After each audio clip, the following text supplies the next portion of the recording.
আরে ইসলাম যদি ঠিক আছে এই মাদ্রাসার জন্য আছে। স্কুল কলেজ ইউনিভার্সিটি কোন সংগঠনের কারণে মাদ্রাসাটিকে না, এটা খুব ভালোভাবে জানবেন। আনোয়ার ফাইজি যদি তৈরি হয়েছে এই মাদ্রাসাতেই হয়েছে, আব্দুল্লাহ সালাফি যদি তৈরি হয়েছে মাদ্রাসায় হয়েছে, সৌদ যদি হয়েছে এই মাদ্রাসায়, আল্লামা ইবনে বাজ, আল্লামা নাসরুদ্দিন আলবানী যদি হয়েছেন, শেখ ইবনে ওসাইমিন যদি হয়েছেন এই মাদ্রাসায় হয়েছেন। সুপ্রিয় ভাই এবং বোন, এই দ্বীনি শিক্ষা আপনার স্কুল কলেজ ইউনিভার্সিটি বা কোন সংগঠনের মাধ্যম দিয়ে আলেম নয়। সংগঠন তো বহুদিন থেকে আছে, আমাদের জন্মের আগে থেকে আছে সংগঠন। এখন পর্যন্ত এই সংগঠনের মাধ্যম দিয়ে মাদ্রাসার শিক্ষা ছাড়া একটা আলেম তৈরি হয়েছে? ব্রাদারকে বলা হচ্ছে, ব্রাদারদের বলা হচ্ছে যে তারা হাদিসের ইবারত করতে পারবে না। তো সংগঠনের কর্মীরা কি আপনার হাদিসের ইবারত করতে পারবে নাকি? যারা মাদ্রাসায় লেখাপড়া করে তাদের। তো এই জন্য মাদ্রাসার গুরুত্ব অপরিসীম সুপ্রিয় ভাই এবং বোন।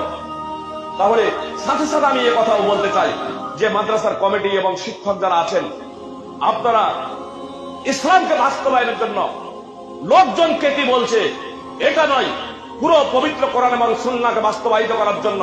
আর আমি মনে করি যে জনগণ মনে করে আমাদেরকে শরীয়ত অনুযায়ী পরিচালিত করছে। এজন্য আমরা মাদ্রাসার কর্মকর্তা এবং বিশেষ করে মাদ্রাসার আলেম ওলামা কমিটি কর্তৃপক্ষ যদি মাদ্রাসার আলেমদের পরামর্শে যদি সমাজ সংশোধনের কাজে যদি নেমে পড়েন, তাহলে ইনশাল্লাহ ব্যাপক কাজ হবে, ব্যাপক কাজ হবে। তার কারণ জনগণ জানেন, ভুল শিক্ষা দিলেও জনগণ মনে করেন যে সঠিক শিক্ষা দিচ্ছেন, তো ভুল নয়, আমাদের সঠিক শিক্ষা